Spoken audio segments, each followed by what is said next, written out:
जल्दी से लेटिए। क्या कर रहा है, पागल हो गया है क्या? अरे चुप हो जाइए। अरे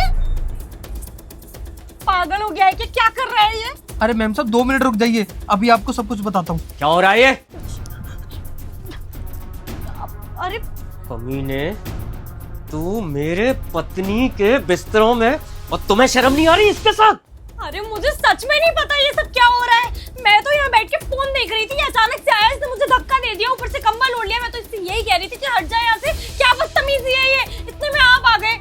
मैम साहब आप झूठ क्यों बोल रही हैं? आप ही तो मुझे रोज बुलाती हो साहब जी के जाने के बाद। साहब जी हम बिल्कुल भी झूठ नहीं बोल रहे। जब आप चले जाते हो ना तो मैम साहब बोलती हैं आजा जल्दी से, तो मैं इनके बोलने से ही आता हूँ। साहब जी मेरी कोई गलती नहीं है। पागल पागल है क्या? झूठ क्यों बोल रहा है? अरे झूठ तो तुम बोल रही हो, तुम है उसको झूठा साबित कर रही। शर्म नहीं आती तुम्हें ये सब करते हुए, वो भी नौकर के साथ? चीत थू।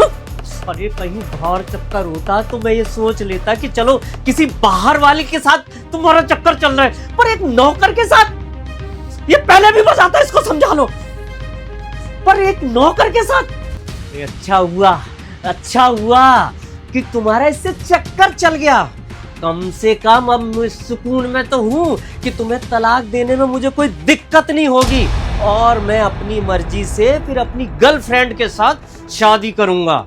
हाँ, मेरी गर्लफ्रेंड है और तुमसे ज्यादा खूबसूरत है और तुमसे ज्यादा पैसे वाली है। अरे तुम्हारी तरह ऐसी भिखमंगे के घर की तो नहीं है वो। अच्छा, तो इसका मतलब तुम्हारा बाहर चक्कर चल रहा है, वो भी सिर्फ और सिर्फ पैसों के लिए? हाँ चल रहा है। क्यों, तो तुम्हारा तो घर में चल रहा है इस नौकर के साथ। मेरा इसके साथ कोई चक्कर नहीं चल रहा है, लेकिन जो कुछ भी इसने किया ना बिल्कुल ठीक किया। कम से कम तुम्हारा असली चेहरा तो सामने आया। अरे हमारी अरेंज मैरिज हुई थी, मैं भी खुश नहीं थी इस रिश्ते से, पर मैं कर रही हूँ ना यहाँ पे एडजस्ट। अगर तुम्हें इतनी प्रॉब्लम थी, तुम्हें दहेज चाहिए था, तो मना कर देते ना शादी के लिए। मेरी जिंदगी क्यों बर्बाद की तुमने? अरे वो तो पिताजी के चक्कर में करी, पर अच्छा हुआ। अब मैं तुम्हें तलाक दे दूंगा तो तुम्हें भी दिक्कत नहीं होगी। तूने सब कुछ सुना है ना अपने कानों से। तू है ना गवाह, वहाँ पर मत पलट जाइए जैसे अभी पलट गया था तू। अरे मैम साहब मैं पलटा नहीं था, मैं ना आपको ये सच्चाई दिखाना चाह रहा था साहब जी की, इसीलिए तो मैं आके बिस्तर में घुसा, जिससे साहब जी हम दोनों को गलत समझें और अपने बारे में सब कुछ बताने लग जाएं। बहुत सही। फालतू की बातें मत करे कर तू, तेरा इससे चक्कर है। कोई चक्कर नहीं है साहब जी। आपको पता है 3-4 दिन से हम देख रहे हैं कि आप ना छत पर जाकर किसी से बात करते हो। एक दिन वहां पर ना हम कुछ सामान लेने के लिए गए थे, आप ना किसी लड़की से बात कर रहे थे, तभी मैं समझ गया कि आप ना मालकिन को धोखा दे रहे हो। मैम साहब आप ना मुझे माफ कर देना, वो मैंने जो भी किया साहब जी की सच्चाई दिखाने के लिए किया था। बिल्कुल ठीक किया तूने, और तुम तो अब चुप रहो, क्योंकि अब तुम्हारा मुंह ना तुम अपने बाबूजी के सामने खोलना। पिताजी के चक्कर में की ना तुमने ये शादी, मेरी जिंदगी बर्बाद की ना तुमने। अब तुम्हारे पिताजी को बताऊंगी किस तरीके के लीचड़ इंसान हो तुम। पैसों के लिए तुमने बाहर चक्कर चला रखा है, पैसों के लिए तुमने ये शादी की थी। अब मैं अपने घर वालों को भी बताऊंगी कि जिससे मैं शादी करना चाहती थी उससे मेरी शादी करवाती ना तो मैं खुश रहती आज।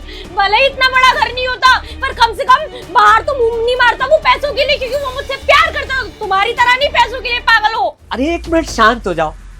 वो मैंने तुम्हारे साथ इसको देखा ना, इसलिए शायद मैं ऐसा बोल गया, पर ऐसी कोई बात नहीं है। देखो दीपिका, तुम गलतफहमी मत पालो, कोई भी ऐसी बात नहीं है। मैंने अपने कानों से सब कुछ सुना है, तुमने खुद सब कुछ उगलाया, और इसने भी सुना है, इसने फोन भी सुना था।